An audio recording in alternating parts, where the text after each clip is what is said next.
Jai Hind. Today's lecture we will learn what is the meaning of sequential circuit. Sequential circuit, it is a combination of combinational circuits and storage element. This is a block diagram of sequential circuit. Sequential circuit is a combination of combinational circuit and memory elements. What is the meaning of combinational circuit? I already explained it in my previous lectures. Combinational के case में जो output होती है वो inputs पे depend करती है. Combinational circuit के केस में हम इनपुट सप्लाई करते हैं, then according to that inputs हमें आउटपुट मिलती है. Half adder, full adder, multiplexer, D multiplexer, all these are the example of combinational circuit. Sequential circuit is a combination of combinational circuit and memory element. जो sequential circuit की output होती है वो present inputs and past history पे depend करती है. अब class past history को हम मेमोरी एलिमेंट में सेव करते हैं. तो simply in the case of sequential circuit the output depends upon present inputs and past history. Past history को हम मेमोरी एलिमेंट में सेव करते हैं. तो इन the case of sequential circuit combinational circuit की आउटपुट को हम मेमोरी एलिमेंट में सेव करते हैं. अब जो बाइनरी में डेटा मेमोरी एलिमेंट में सेव है, इसको हम प्रेजेंट इनपुट्स के साथ अगेन कॉम्बिनेशनल सर्किट में अप्लाई करते हैं. अगेन यहां पर हमें आउटपुट्स मिलती है और इसी तरह से प्रोसेस आगे चलता रहता है. सीक्वेंशियल सर्किट के केस में हम इंटरनल स्टेट वर्ड यूज करते हैं.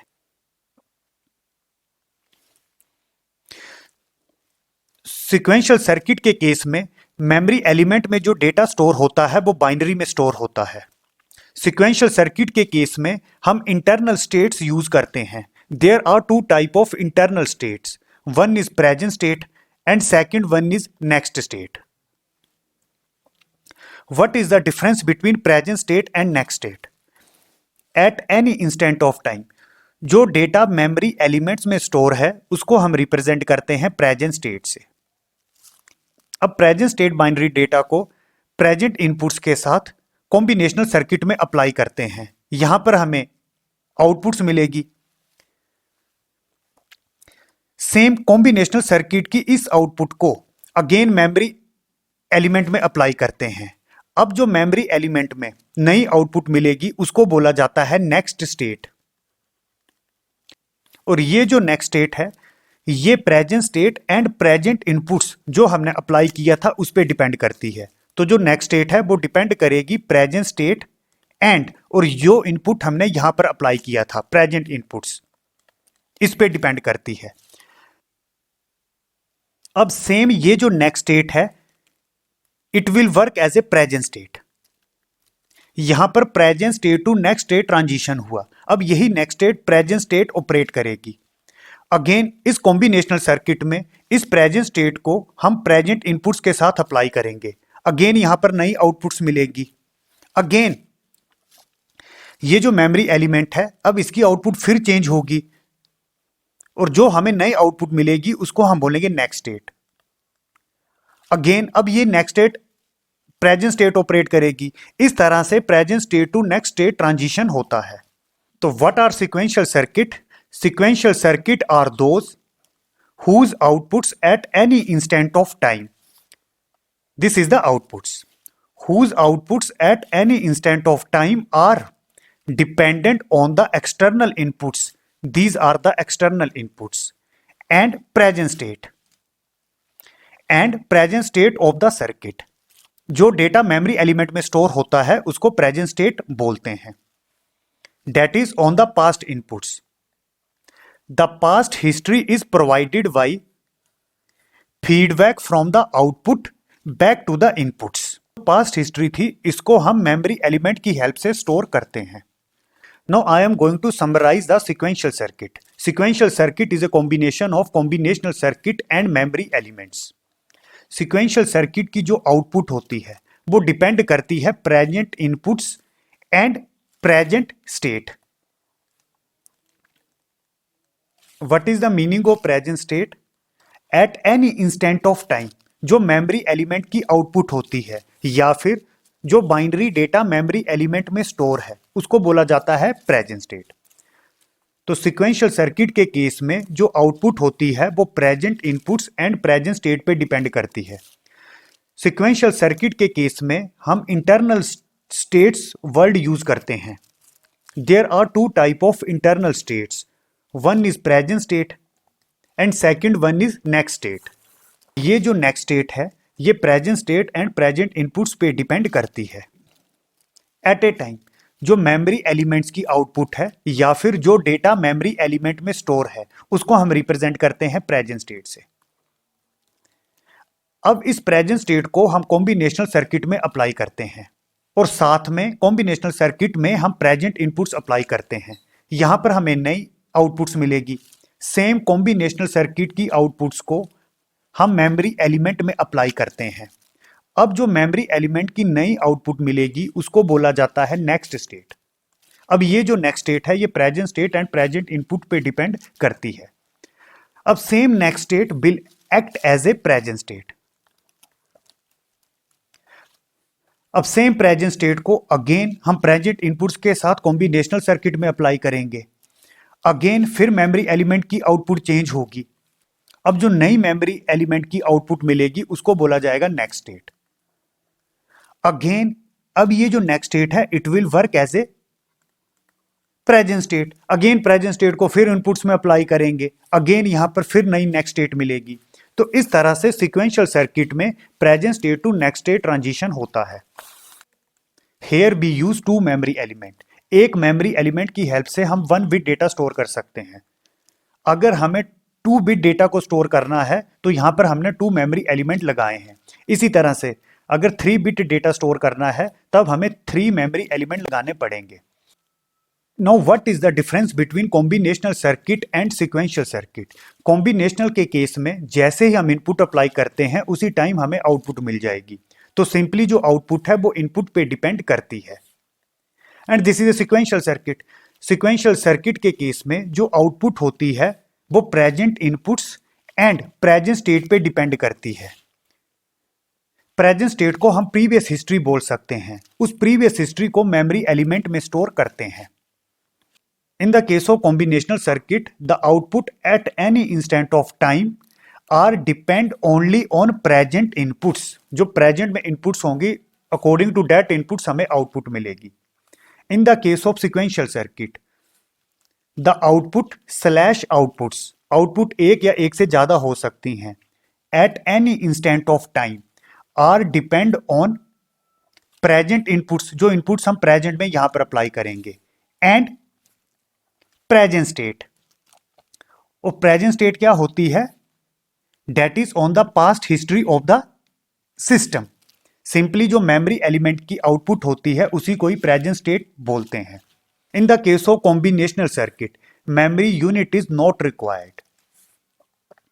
सिक्वेंशियल सर्किट के केस में हम मेमोरी एलिमेंट यूज करते हैं तो memory unit is required to store the past history. अब क्लास यहां पर कोई भी मेमोरी नहीं लगाई है तो जो कॉम्बिनेशनल सर्किट होते हैं दे आर फास्टर। सिक्वेंशियल के केस में हम मेमोरी एलिमेंट यूज करते हैं तो they are slower as compare to combinational circuit. अब कॉम्बिनेशनल सर्किट में हम कोई भी मेमोरी एलिमेंट यूज नहीं करते हैं। Combinational circuit are easy to design, they are harder to design.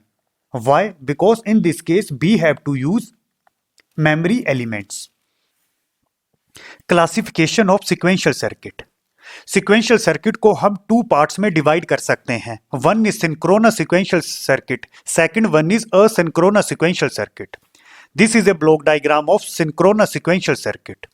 In the case of synchronous sequential circuit, memory elements में हम flip flop या फिर latch use करते हैं।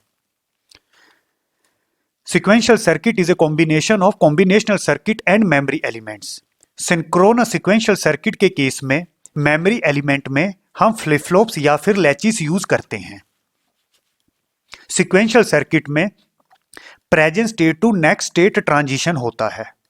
अब क्लास सिंक्रोनस सीक्वेंशियल सर्किट में जो present state to next state transition होगा वो क्लॉक पे डिपेंड करेगा। अब इस स्टोरेज एलिमेंट में जो present state to next state transition होगा वो क्लॉक पल्स पे डिपेंड करेगा। फॉर एग्जाम्पल, जैसे स्टोरेज एलिमेंट में हम फर्स्ट क्लॉक पल्स अप्लाई करते हैं तो इस टाइम पे present state to next state transition होगा। जो नेक्स्ट स्टेट होगी वो present inputs and present state पे डिपेंड करेगी, यहां से लेके यहां तक। अब ये storage element cut off mode में चला जाएगा। इस टाइम पे यहां से लेके यहां तक अगर इनपुट्स में चेंज होता है तो इस स्टोरेज एलिमेंट की आउटपुट में कोई भी चेंज नहीं होगा। तो सिंपली यहां पर जो आउटपुट है वो प्रीवियस आउटपुट के इक्वल रहेगी, that is next state is equal to present state. For example, इस ड्यूरेशन पे मुझे यहां पर आउटपुट मिली है x। अब यहां से लेके यहां तक अगर इनपुट में चेंज होता है, अब ये जो स्टोरेज एलिमेंट है इसकी जो आउटपुट है वो x ही मेंटेन रहेगी, इसमें कोई चेंज नहीं होगा। यहां से लेके यहां तक अगर इनपुट में चेंज होता है तो आउटपुट में कोई चेंज नहीं होगा। तो मैं क्या बोल सकता हूं, next state is equal to present state. फिर जैसे ही स्टोरेज एलिमेंट में हम नेक्स्ट पल्स अप्लाई करते हैं, इस ड्यूरेशन में अगर इनपुट में चेंज होता है तो स्टोरेज एलिमेंट की आउटपुट में भी चेंज होगा। तो सिंपली जो नेक्स्ट स्टेट मिलेगी वो present inputs and present state पे डिपेंड करेगी। इस ड्यूरेशन में अगर इनपुट्स में चेंज होता है तो स्टोरेज एलिमेंट की आउटपुट में भी चेंज होगा। अगेन यहां से लेके यहां तक again storage element cut off mode में चला जाएगा। अब स्टोरेज एलिमेंट की आउटपुट में कोई फर्क नहीं पड़ेगा, अगर इनपुट में चेंज होता है तो आउटपुट में कोई भी चेंज नहीं होगा। तो this is a synchronous sequential circuit. तो सिंपली हम क्या बोल सकते हैं, जो मेमोरी एलिमेंट्स होते हैं, the memory elements are clocked flip flop. For example, अगर हम फ्लिप फ्लॉप यूज करते हैं तो उस केस में हमें क्लॉक अप्लाई करनी पड़ेगी, तो memory element are clocked flip flop. अगर हम फ्लिप फ्लॉप यूज करते हैं तो एज ट्रिगरिंग यूज करते हैं, अगर लैच यूज करते हैं तो लेवल ट्रिगरिंग यूज करते हैं। Same change in the input signals, अगर इनपुट सिग्नल में चेंज होता है, change in the input signal can affect the memory element upon activation of clock signal. Input का चेंज मेमोरी एलिमेंट की output में change कब करेगा, only on activation of clock. They are easier to design. This is a synchronous sequential circuit. Asynchronous sequential circuit के case में जो memory element होता है वो सिंपली डिले एलिमेंट होता है। इस तरह से सिंपली फीडबैक अप्लाई करते हैं, it is known as a delay element. Actual में ये जो कॉम्बिनेशनल सर्किट है इसके अंदर भी गेट लगे होंगे, उन गेट्स का भी कुछ ना कुछ डिले होगा। इस ओवरऑल को हम इस तरह से फीडबैक से रिप्रेजेंट करते हैं। तो असिंक्रोनस के केस में सिंपली डिले एलिमेंट यूज करते हैं। In a synchronous sequential circuit, memory element are either unclocked flip-flop or time delay element. इस केस में ये जो मेमोरी एलिमेंट होता है ये सिंपली टाइम डिले एलिमेंट होता है, या फिर अगर फ्लिप फ्लॉप यूज करेंगे तो उस केस में क्लॉक यूज नहीं करेंगे। In asynchronous circuit, change in input signal can affect memory element at any instant of time. This is a memory element जो सिंपली फीडबैक हमने लिया है। अगर यहां पर इनपुट में चेंज होता है तो मेमोरी एलिमेंट की आउटपुट में भी चेंज उसी टाइम हो जाएगा। इस टाइम में हम कोई भी क्लॉक सिग्नल यूज नहीं कर रहे हैं, तो इसीलिए in asynchronous circuit change in input signal can affect memory element at any instant of time. और जो सिंक्रोनस के केस में था, change in input signal can affect memory element upon activation of clock signal. Because of the absence of clock, asynchronous circuit can operate faster than synchronous circuit. अब यहां पर clock use नहीं करते हैं तो these are the faster, but they are more difficult to design. Synchronous के case में हमारे पास कंट्रोल्ड पैरामीटर क्लॉक था, इस केस में हम क्लॉक यूज कर नहीं रहे हैं तो they are more difficult to design. अगर इनपुट में चेंज होगा तो उसी टाइम पे आउटपुट में भी चेंज हो जाएगा। सिंक्रोनस के केस में हम सर्किट को क्लॉक के थ्रू कंट्रोल कर सकते थे, पर इस केस में ऐसा कुछ भी नहीं है।